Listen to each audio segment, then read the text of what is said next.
while back, I was in Miami and I had the opportunity to have dinner with the founder of Uber. Now, I did not at the time realize the implications of that meeting to ascendant reward in business strategy. When do we take proper risks? When are we risk averse? And when do we seek out the rewards that are disproportionate in nature? I want to share with you some of the things that I learned from this conversation, from this meal. I think it was a 3-hour dinner, had a lot to learn. And so let's go ahead and get into it. So I'm at this dinner with a group of tech executives. Imagine 300th most powerful tech executives and then me in a dining room. So we basically rented out a restaurant in South Beach, and we found ourselves in these various small groups where we were able to have different conversations about our business, our life, our philosophy of life, and what's happening. And one of the folks I was having dinner with, he sat here on my right, was the founder of Uber. Now, I did not realize it was the founder of Uber, and this is a little bit of a while back. And so it was a young guy in his 20s at that time, and I was also quite a bit younger, and we had a frank conversation about selling businesses. And so this gentleman had started a business called Stumble Upon, and he had sold it the year or two prior to AOL, made a bunch of money, and AOL just ran the thing into the ground, couldn't manage the business. And so he bought it back for AOL, and he had $6 million left over, $6 million left over, and he was in his younger 20s. I said, Garrett, what are you gonna do with that $6 million? What are you gonna do with the business? He said, well, I own 100% of the business now. Before I didn't own very much of the business at all, but I sold the business, made all this money, bought it back, 100% of the equity back, and have $6 million left over. And he said, my retirement plan is that I'm gonna hang on to this last $6 million. I'm not gonna do anything with it. I'm just gonna sit on it. I'm gonna let it earn a little bit of interest, and that's gonna be my retirement plan. So I can go out and take huge risks with my career, huge risks with my life, but then I know that I can retire one day with this $6 million.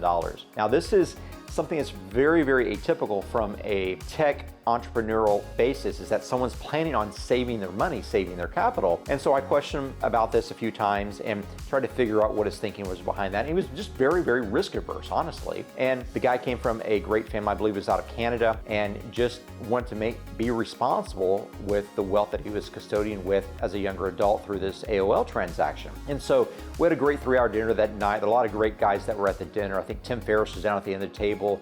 A number of other tech executives were there. Great opportunity. And I'll do a video sometime to tell you about the entire week together, which was just completely insane. But we go on from that week and we stay in touch a little bit. And again, I did not realize who this guy was. And so watching the news one day, or I think I'm on CNBC.com, and I see an article that the most expensive home in Malibu has just sold for something crazy, $120 million, something just outrageous like that. And so I click on the article to look at the house, and lo and behold, it's Garrett Camp, this guy that I just had dinner with. It seemed like several months before. It had been a couple of years, and he had just purchased his house. I thought, well, how did he get the money to do this? And I read the article, and what I realized was he did not save that last $6 million.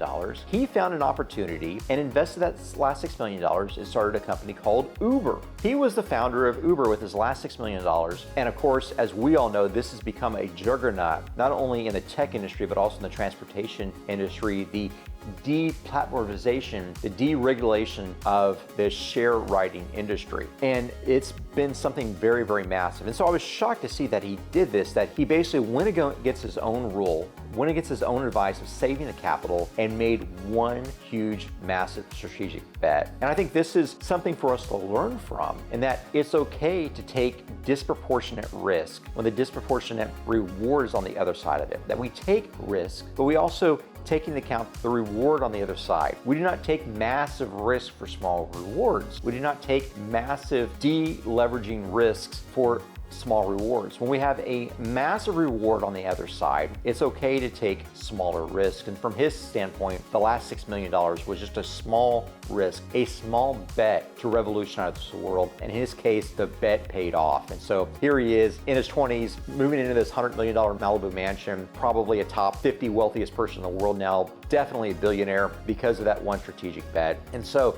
what I would encourage you to do is think about risk and reward as a concept of proportionality, about how how do we get access to disproportionate rewards for little sums of risk? And this is where the smart strategists really look smart, as they take small risk for disproportionate rewards on the outside. They're able to analyze situations and figure out what the true risk and the true rewards are. They take into account opportunity costs, and then they make their decisions quickly from there. So hopefully this has been helpful for you, a little true life story from my world. And again, I'll share with you at a later point this story of what happened in Miami.